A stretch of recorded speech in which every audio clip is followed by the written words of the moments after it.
Find someone to help you on this journey here. When it comes to software adoption, integration, solving problems, thinking strategically, go to somebody else, get a third party, get that objective. You can skip a few scars and bruises by leaning in. You're going to learn one way or another. And if you have the money, invest it now and gain that advantage of information over time. Today's guest is Julian Scadden, President and CEO of Nexstar Network, where he helps home service businesses grow smarter. He shares practical insights on leadership, the trades, and using AI the right way in business. Business owners and leaders, we run past strategy so quickly, and that is such a disservice to our business on so many levels. When you can filter it back through your strategy and then through your values and your principles, you will always make the right decision. Most people spend about 80% of their time researching the software they want to purchase, about 20% of their focus on the integration. That should be opposite, because guess what? No software is going to be perfect. Just spend 20% of your time, pick one, and then spend 80% of your time on the integration. I'll give you an interesting trope that's from inside the software world, but it actually has relevance in the business world. And that's that no software is worth touching until version 3. Here's the reason why, right? Hello, everybody. Welcome back to the AI for Business Owners podcast. I am, as always, your host, Jeff Torello. Podcast is, of course, sponsored by Syngen AI, which is my AI consulting company. Syngen really tries to focus on the SMB market, and specifically not on selling individual products. We don't actually have any products. We sell strategy. We sell figuring out for you what makes the most sense. Where can your company benefit from AI if it can? And not every solution uses AI, believe it or not, strangely enough. So if you're looking for help or assistance or want a technical nerd to be able to talk to occasionally, give me a call or send an email and we'll help you out. All right. Today's podcast is going to be pretty fun. I'm going to let Julian introduce himself here in a minute and then we'll get started. Julian, tell everybody who you are and what you got going on. Well, howdy, Jeff. Thank you for having me. My name is Julian Scadden. I represent a consultancy that serves the plumbing, heating, cooling, and electrical industry relative to home services. And that business is called Nexstar Network. I will be speaking from a few perspectives, so I want to start by sharing that with you all here. I'm a high school dropout. I'm a ditch digger. I'm a plumber who learned business. And therefore, I learned how to lead businesses from having to make payroll, having to pay taxes, and I make light of it, but the reality is when I skipped in formal education early on, I had to make up later. So while I make light of it and I talk about, the real world and hard knocks and learning through scars, the reality is that at some point, business owners, as you all know, and what you're doing right now by listening to this podcast is a form of education. So I get to lead a business today. So when I talk about speaking from different contexts, first, that was the personal context of somebody who liked to work with their hands and get things done and didn't sit still in class. And then there's two more perspectives you'll hear me speak from as I switch. As I said, consult and advise over 1,000 different businesses. So sometimes I'll talk about what I see, and we also lead a growing organization. So sometimes I'll talk about from the perspective of what we've implemented or what we've struggled with. And with that, Jeff, take us away into the cyber world. Ah, that's cool. I had a question because I don't know if you'll have the answer definitively, but I think you're closer than I would be to it.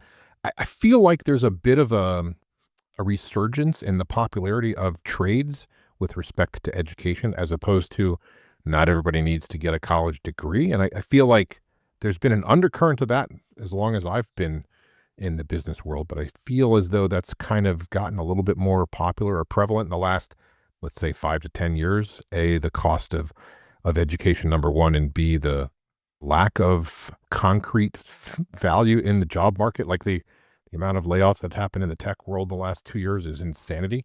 Do you have any evidence to back that up, or am I insane? Is that accurate or not accurate? What's your opinion there? All right, let's play multi-perspective right from the jump. First, I'd like to say I'm glad. I'm glad that you're noticing and hearing this resurgence. The other thing that I'll say is, necessity creates the story. So I think there's part of it too. So good old supply and demand, and of course in our society here of capitalism. But the one thing I want to speak to very quickly is it was interesting, early on, and you still even see it somewhat today, either the vilification of college and, then this honorable rising of the trades. What I will say is I am of the age where I had, shop class. And for those of you who don't know what shop class is, they gave us sharp objects. They put us in front of big machinery. And, guys like me who did really well in that class, they kind of figured out where we were headed next, and it wasn't college. And so what I do want to say is, the businesses that we get to work with, and I'll be very clear here that we work with independently owned businesses, and some of them are, high school dropouts like myself who took on the trade, and we have others that are MBAs. We have others that, are Harvard graduates that are getting into the trade. So there's this wide range of professionalism within the industry. But back to your question of, I know that our country is becoming more and more aware that with something that has often been cited as the gray tsunami, all the folks who took on these trade jobs are now retiring. Who's going to own it and who's going to do it? And watch out, we're a booming population who have a need. Who's going to do the work? And so we're a little bit behind on the charge. We will fall short of the talented folks that we need in the years to come. But again, supply and demand is a great place to now be on this side of the trades. But homeowners, beware. It is going to get tough to have licensed professional services to your home. And this is not a doomsday warning. It's more of, let's do something now. Let's start the Yeah. conversations with young folks, and let's take those who are more inclined to tactile service, and let's find them something where they can contribute to not only the community and the comfort, but remember, safety is underneath every service that we provide. When I talk about plumbing, heating, cooling, and electrical in the States and in the state of the world that we live, we think of it as comfort. Well, don't forget underneath that is some strong, strong elements of safety Hmm. when we start to think about the trade. So there you go. There's my soapbox, and I'm glad that we're talking about No, it more. no worries, no worries.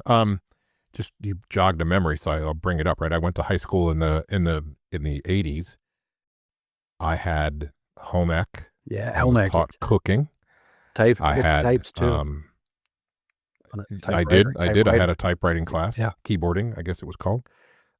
I had print shop where I learned how to run a print Ooh, environment, and from that pays setting off. up the thing and taking the pictures and developing the film myself to running the AB Dick printers and pulling out the sheets and making 1,000 copies. That's cool.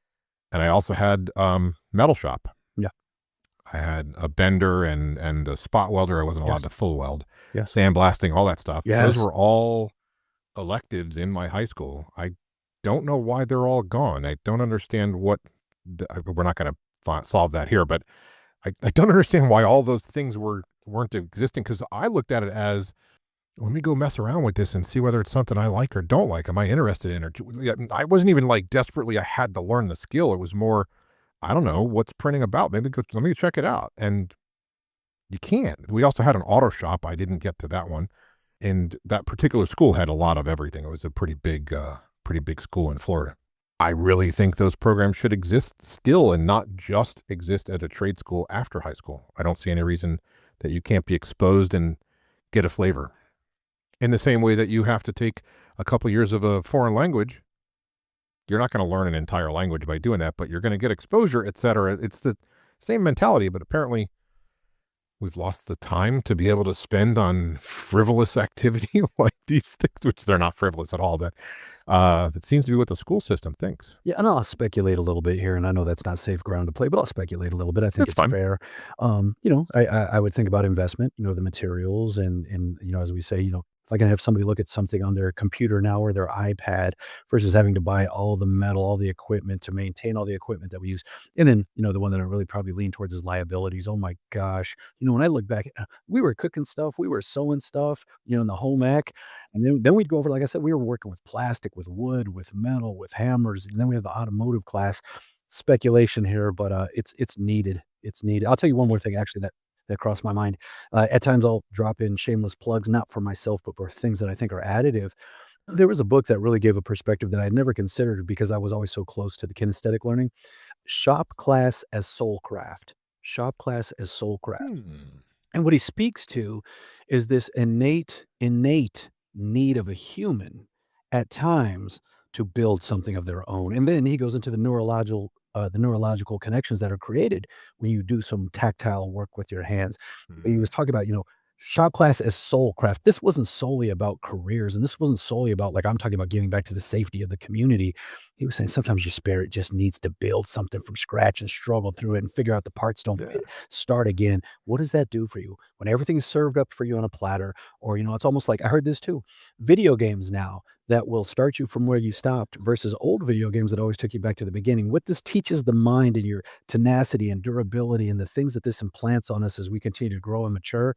I've gone all over the road here, but I hope it's holding together for you, Jeff. No, it's fine. In fact, just to throw one little tidbit on your video game comment, and then we'll move on. Okay. There's a feature in some games called permadeath as a model or a mode. Okay. So in games where, you're fighting against the environment and not necessarily just a multiplayer game, but maybe a single player game, you can save progress, pick up where you left off. But if you turn on permadeath mode, you can only die once. And so it changes the dynamic of how you play, because you can't take anywhere near the same risks as when you can always respawn, right? So, and there's a lot of folks on YouTube who play games in permadeath mode to try and showcase how far you can get or how quickly or whatever. And it's that same structure and mentality of, you got to go back and start over from the beginning, and you get to keep nothing that you took with you. But there's lessons there. There's lessons in all of these things. That was my obviously. point here for our business Yeah, owners. of course. You don't get to start over where you dropped off. Sometimes it is permadeath, and we pick ourselves Right. up and we go again. Right. Yeah, I do remember the school used to sell our printing services to local businesses at a discount. I love that. They did, to make themselves Brilliant. money, to help offset some of the cost for printing. So we would be running flyers for one of the Love local it. companies that was sponsoring a dancer or whatever the case may be, and we'd have to set it all up and typeset it and do all the lithography and take the photos and then make the plates and then put them on the printers and make them print and line them up.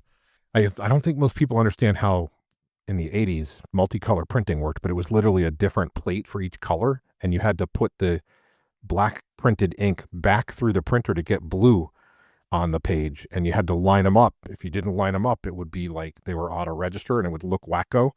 And then you'd have to do red and you'd have to do green, and then you'd have 4 different runs of the same flyer in order to get 4 color. Wow. It's just craziness. Discipline, But when you're, focus, yeah, patience. I mean, some people learned that was a thing they really enjoyed. It was great. This is going to sound really wacko, but we'll just stay here because I think it's relevant.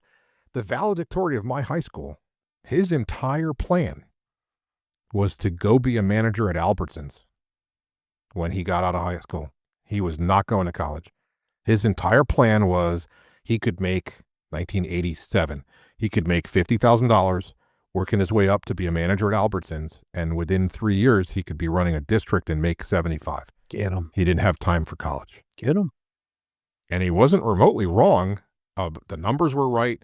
And at the time, Albertsons didn't require a college education for anything. So he was the valedictorian. It wasn't like he was stupid. He had a plan. Yeah. His plan did not include college. And I think it was valid.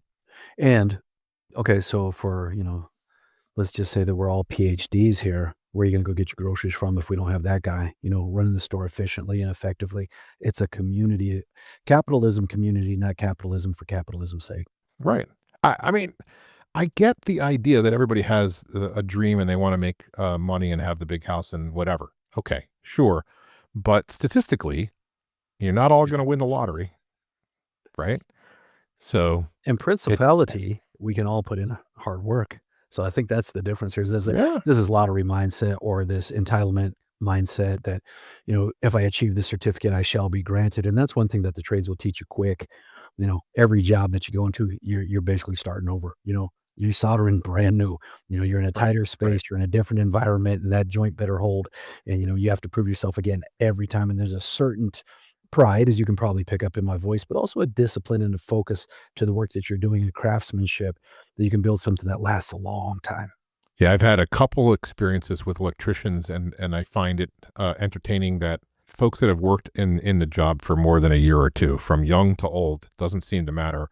They have very similar mentality. As an example, that there's an option on a light, a socket, an electrical socket, an outlet. There's an option to use the screw and to run the wire around the brass screw and screw it in. And there's an option to push the wire into the little clamp at the back. And the number of electricians who will not remotely go near the push into the back little spring clip. And, as a homeowner, you're just doing your own thing at home. Okay, sure, it makes sense. Maybe it's the easy way out. And it's got a little guide on the side, how to cut and how much to strip and all that nonsense, as opposed to how do I make the hook and put it around the screw. But there's the one example from a commercial electrician happened to be showing this to me, but it doesn't matter because it's not relevant. He literally took apart the outlet, shoved them into the back, put it all into the box, and then said, okay, here you go. Something's going wrong. You don't know what it is. You come over here to try and work on it. Oh, First off, there you go. you just grab it to pull it out, boing, and it There you go. just disconnects. And which one And you're was like, where? well, what the hell was going? You don't even know where it was because now it yanked itself out because it's this little tiny spring-loaded clip. There you go. He goes, that's nonsense. And then the second one was that every single electrician I've ever seen who was worth their salt would wrap electrical tape around the screws on the side of the outlet so that you never grabbed a live connection. You always grabbed tape. And then they're like, it's 2 cents worth of tape on the outside of the thing, but it keeps everybody safe. Also stops them shorting across the outlets. All these little things that you don't learn until you do the job. Well, here's when we first met and connected that you brought to my mind. So you look at the people like us, trades. I'm going to lump us together. So we have this attention to detail. We have all this pride, and then here comes something.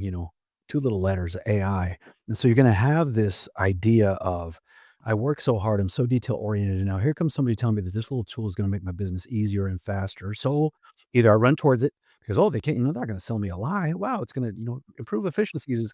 Wait, this report. I can't wait for one part of my life to be a little bit more simple, or you can have the other guys who don't believe it. That's just another Right. that's another Right. spring-loaded fix, and I don't trust it. So either they're running completely from it when they should be leaning into it, or they're spending all their time doing that when I think there's a real middle ground here. So I watch, and the reason I bring that up is I think any business owners in that I kind of, I poke and tease my profession here, but I tell you, I bet we all find ourselves there in some way. The savior or the villain? Which one is it? Tell us, Jeff. Yeah, I think it's an interesting question because the answer is both, right? There isn't a business out there that doesn't want to take advantage of some level of either automation or labor reduction, however you want to frame that. And realistically, that right, a cordless framing nailer versus a hammer, there's a labor savings involved, but there's trade-offs, and I think everybody understands that if they've ever used both tools. One has power and it saves your arm and all these things, but you lose some dexterity and some finesse. Also, most of the nailers are pretty damn big and you can't get into small spots and, whatever. And even like an electronic screwdriver or one of the larger guys that like on a roofing guy where you're putting screws in or whatever, nothing's foolproof. There's Perfect. always a trade-off. And AI is the same. The way I try to explain this to people to make it easily understood when I do trainings and other things, AI is software. There's really no getting around it. It's just software.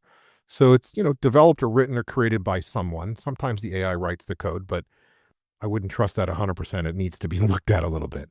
But what you're really dealing with is a system that relies on the probability equation. And that's pure business. So keep going for us. Now, what does that mean? Essentially, the probability equation is simply the answer lives between 0 and 1, right? So it's not binary. It's not on or off. It's not a switch. It's gray. And that's how an AI works. That's how all AI works. And folks who would think that they can get around that don't understand the technology. But it works like this. If we really get down to a chat bot, you take a chat GPT and you ask it a question and it gives you an answer. What's it really doing? This kind of gets difficult for people to grasp, but it's guessing at each word in its response to you as the probability of whether that word is the correct next word in the sentence it's forming, which is what probability the most correct response to the question you asked. That's literally what's going on. That's brilliant. And it gets it about 8 out of 10 times pretty good. It's not perfect. It never will be perfect. Again, it lives inside of 0 and 1, right? It can't be any better than that. But it's trained on a lot of stuff that is repetitive.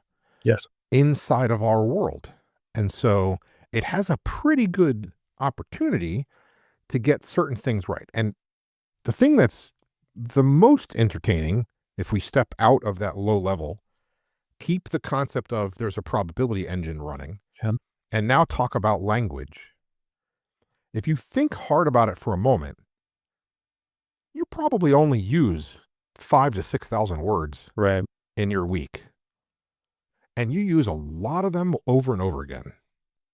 And if you're a service person dealing with the clientele, you're probably saying the same things Yeah, over and over and over. perfect. So what I want you to get out of that repetition is the model, the language model, sees that repetition and understands 8 out of 10 times this is the way he answers. So this is probably the answer I can predict for the question that's being asked. And that's how you get the capability where a chatbot on a website can answer a question you ask about your order because it knows how to do that. And it's seen that happen before. Or in our case, on the software side, this is how you solve this problem. This is how you add 2 plus 2. We'll just talk about it that way. This large language model has been trained on examples of code to solve 2 plus 2 1,000 times. And it looks and says, they all kind of do this. So this seems to be the way to solve 2 plus 2. Okay. Now it looks like it can write code. Just like it looks like it can talk. It's just predicting the next possible, most likely word. I want to interject there. What if we took this same logic, and I say we, meaning us as business owners. You're successful. You're listening to this podcast, and maybe you're thinking about starting business, and you can think about this in a future state. For those of you who have been running businesses for some time, let's take that same repetition and predictability thinking. And that's how we built our businesses. We've met with enough marketing reps that have promised us leads that will come to the business. We have implemented QuickBooks or another software of some sort in your business. And so I'll use the trades here. There could be an application here to purify the air or the water. And no matter what product it is, and I'm sure they're all great and they've been tested and approved. You get the salesperson who comes to your business and he tells you, "Oh, this is the simplest, fastest install in the industry and it's going to work perfectly." We don't believe that. When you have the marketing person show up to your business and they tell you, "Look, we're going to get you more views, more impressions, more and more and more," and you don't believe that. But why? Why is the predatory sales of AI right now? And I think I can answer my own question, but what I'm doing is trying to draw the same parallel that business leaders, owners, managers, human beings, you have repetition, you have probability in your discernment. And for some reason, I'm seeing us start to circumvent that as it comes to AI because we're getting snake oiled into this is a quick fix and this is greater than anything and you can't run from it, you can't avoid it. There's just so much emotional baggage tied to the way that this is being presented and surrounded around us that believe your intuition. When we recruit people here to join our organization, we spend I've heard there's, very few people have a longer process than us. And so I've always heard the term, slow to hire, quick to fire. But the reality is that when people actually get on our process, but what I tell them, the point for them is to pick up data points and to trust their intuition, much as we're doing the same. I want to give the candidate that same experience. Now, I've used a few examples here. Let's get back to the framework that I'm hoping to impress upon you is that there is no savior and there's no pure villain. And yet, implementing anything into your business, and ultimately where I want to land this plane here for you, Jeff, is what I'm seeing, especially in home services, is I'm seeing, number one, the predatory sales techniques. Number two, the fear tactic of like, I don't want to miss the boat, or fear that I'm not going to do it because everything's working now and I'm not going to do anything. But what I'm really, really seeing more than anything in our industry, and I'm not sure how prevalent this is in other industries, and for whatever you've seen, I'd be interested in what you can share. I'm seeing bolt-on pieces in different functions within the business. I'm not seeing holistic solutions across the operations. And now this creates more distraction. If you've ever implemented a software in a business, you understand how distracting that is. Now imagine that you're bolting on one piece in the middle of a process or into one function of your business, and then you bolt on another AI or software and another, and none of them are connected.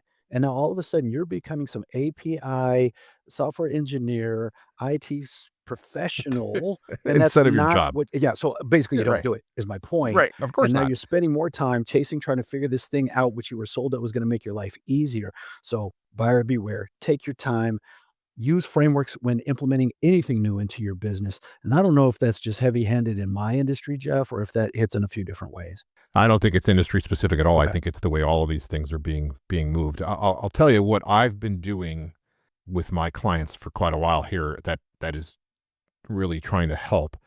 I approach this from the perspective of you don't need a tool, you need a strategy. And it may be after we've figured out a strategy that there are appropriate tools for you. But before we even go down that path, let's have the conversation that says, where are your biggest problems? Where are your biggest pain points? Where do you want to improve, either fix, grow, whatever that is? What do those look like? And let's map that out. Let's spend a little time and let's come up with, okay, look, I think you might have an opportunity to buy a solution for this to solve that particular problem. I think you shouldn't even bother looking at these tools. You don't have enough pain to afford the expenditure. Also, I look at it this way. If someone comes to you and pitches a tool and that tool is supposed to solve, this massive problem for you, if that tool works and solves that problem, all of your competitors are going to buy it too, and you'll be right back to zero. You're just spending some money. Right. My point is, if it's so miraculous Yeah. that it solves everybody's version of that We're problem, gonna all adopt it. you have no choice, Right, right? right. Think of like a cell phone or a website, right? Everybody's Yeah, got a cell phone, yeah, everybody's got a website yeah. because you didn't have it yet. It's table stakes. Yeah, So yeah. so if there's a revolutionary tool out there, you can wait, because if everyone's going to have it, you don't need to be the first one on the block. So you can sit and wait on that. The other side of the equation is, if you have a particular problem that's stopping your business from growing or revenue or whatever the sequence is or whatever your priority needs to be, that's the thing that you should probably investigate time on. Can I automate this? Can I buy a solution? Can Jeff help me figure out an answer? Okay, any one of those, but it should fit into an overall strategy. So you should still back up a minute and go, wait, I want to achieve this goal or these goals. And these are the three big pain points that I have. How am I going to address those three? Well, this one I might be able to do automation. This one I can hire someone that's a specialist. This one I might need a tool. Great. Now we have a bit of a strategy and a roadmap. Which one's the most important and which one costs? Like, do you have money to buy all three now? Are you going to wait? Like, that's the strategy part that I don't see people doing, because the hype is deafening for buy this tool, solve all your problems. Like, and it's, no tool will solve every problem.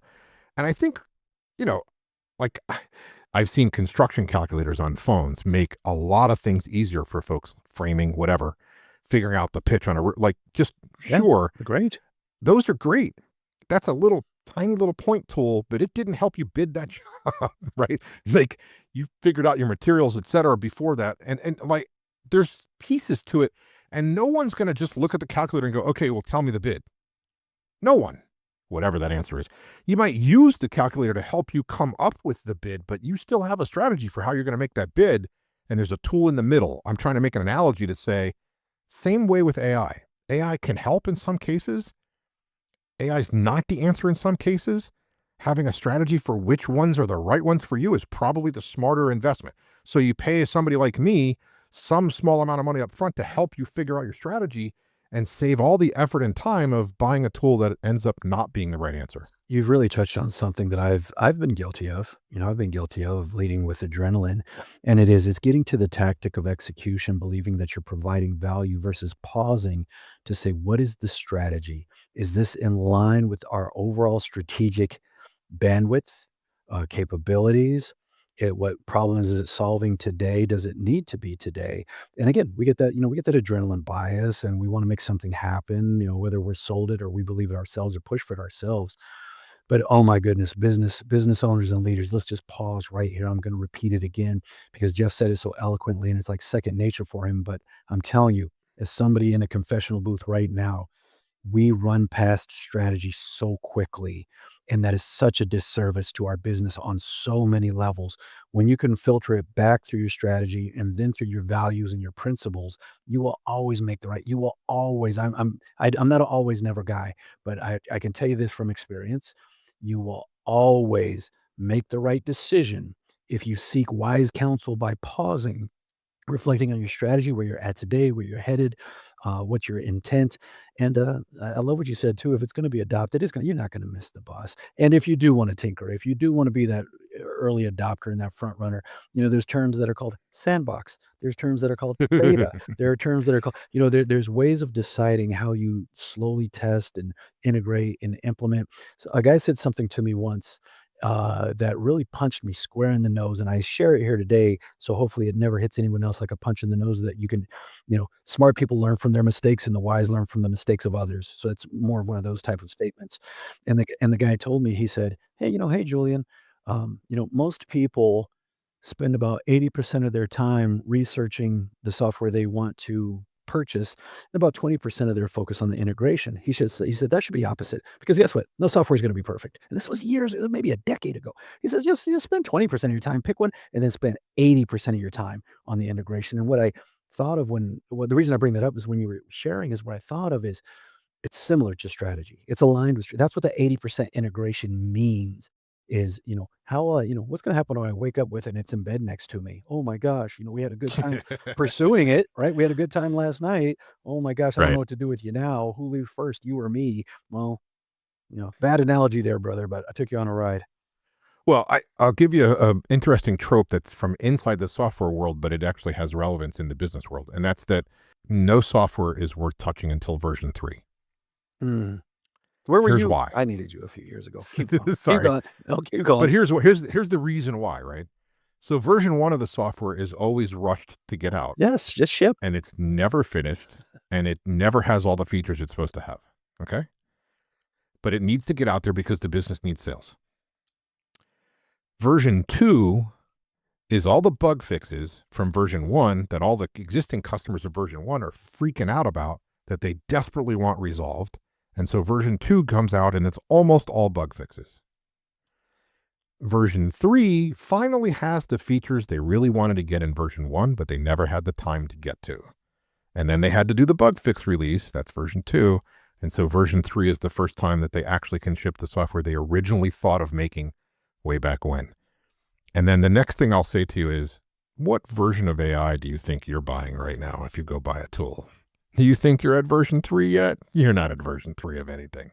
All those tools are at version 1 at best, and then the VCs are pushing them to go make Oh. it a SaaS product and get it out their door as hard as they can, right? Yeah, we're not gonna get into that. Jeff, I'll tell you though, from a business perspective too, in business leadership, so just forget about AI. Similarly, I will tell people just ship, V1, because I don't want to try to answer every question in my head. And that's usually how we spend a lot of time and resources. Create a beta version, ship it out. And the way I'll say it is the customer will tell us what's not working. So they'll find the bugs, but they also start, like you said, it starts to influence the features instead of thinking of the features. You probably won't think of that stuff. So, in business, we're the same way. We do that, but then we don't think when we're the consumer or purchaser, oh, I'm sure they thought of all that. It's going to be fine. It's packaged so nicely. Well, think of it this way. I mean, this happens for any product, but software specifically, right? We get an idea for a product. Here's a problem we want to solve. Cool.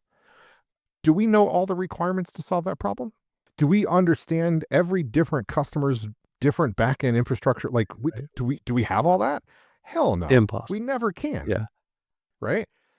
A little bit of Norman Schwarzkopf. No plan survives first contact with the enemy, right? Let's put out version 1 because it's going to blow up. that's right. But the folks who buy version 1 are jazzed about it, and they'll give us amazing feedback, and we'll retrieve all the requirements we had no way of finding beforehand. Oh, you can do market research. Yeah, whatever. Not true. You're not going to get the same information from market research that you're going to get from people Exactly. trying to use it and Exactly. telling your support team, you suck. Why doesn't it do this? Excellent. That's Good. a Yes, thank you. requirement. Yeah, We're going to take put those that notes. in, right? No. I've done this a few times. What I end up building when I'm super successful, I'm able to create what I refer to as a customer council, which I get to meet with once a quarter. And they are my big customers or my loud customers, my vocal customers, right? And they've heavily invested in the solution that we're building, and they want their say. And it's great when I get to sit with them for an hour once a quarter and hear the things that they need prioritized, because that helps my roadmap. That helps me build the right solution and gives them what they want and also what customers I haven't found yet will want. And that's the correct way to go about it, right? Thank you so much. I mean, this is so additive, and I love what you're doing here, helping folks out. Look, I'm gonna tell you right now, Jeff doesn't ask me to say this, and he might even cut it, but I'm gonna tell you right now. I'm gonna be really direct. Find someone to help you on this journey here. I get to lead a business that helps other businesses be excellent in the specific industry we're in. But when it comes to software adoption, integration, solving problems, thinking strategically, we have some. We don't use Jeff. We talked about that. We have a guy that we use, and I connected him, and hopefully he'll be a guest on this podcast someday. But go to somebody else, get a third party, get that objective. I want to tell you, you're listening now because you're curious. You're listening now because you are a good steward of your business or of yourself, and you want to professionally develop. You know, You could skip a few scars and bruises by leaning in, and I love that he said it earlier, and it wasn't a shift of language as a sales pitch. It in hindsight will be a small investment that you make by bringing on someone like this who can help give you objective feedback. We always had a joke here in our consultancy here at Nexstar. If a business wants to have us out, and it's an additional fee to have us come out to visit your thing in person and or work with on a specific need. They say, how much does it cost? And we used to say it's free. What? Well, wait a minute. I thought you just told me, it's 20 grand. Well, yeah, by the time I'm done, you're going to save so much doggone money. This is going to pale in comparison. So, Jeff, I know you didn't ask for it, but I feel compelled to do it as a consultant here that advises people all the time. You're going to learn one way or another, and if you have the money, invest it now and gain that advantage of information over time. Well, I appreciate your generosity, but I would also add to what you're saying, like, think about it from the perspective of a trade. How many times have you been called in your trade to a homeowner's house because they tried to do it themselves, and they could have just called you because you knew exactly what to do, right? Either way. And it's the same structure where, you shouldn't be an AI consultant unless you're an AI consultant. You should have your own expertise in your There you business. go. You shouldn't have to become an AI consultant There to you go. figure out how to use it correctly. That's why people like me exist, to help that transition and give you the value without all the time wasted. I'm That's still really what it's about. I'm stealing that. I'm stealing that. That was such a great comparison and analogy there. Very few people are going to, try to reinstall a water heater today or rework their breaker, and they know that. But Yeah. boy, it feels real harmless just to install a AI agent, and it's going to change my business. No, it's careful. Thank you. Yeah. I mean, there are a few things that you can do for your own personal exploration with AI that I recommend people do to learn and explore and see and be like, oh, well, I wonder if this could do more. But when you're trying to integrate an AI tool with your existing business docs or your finances or your billing or any of that, you probably don't want to play around. You probably want to do it right. And that's the types of things that we can solve. So yeah, I love it, man. I love the work you're doing. Thank you so much. thanks. I appreciate that. Any questions? Anything you want to ask while you got a nerd that you can talk to?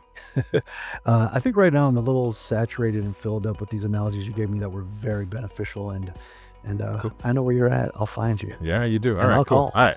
Thank you. I appreciate the time. It was a good conversation. I hope the audience gets some good, valuable information out of it. And it was good spending time with you, Julian. Thank you so much.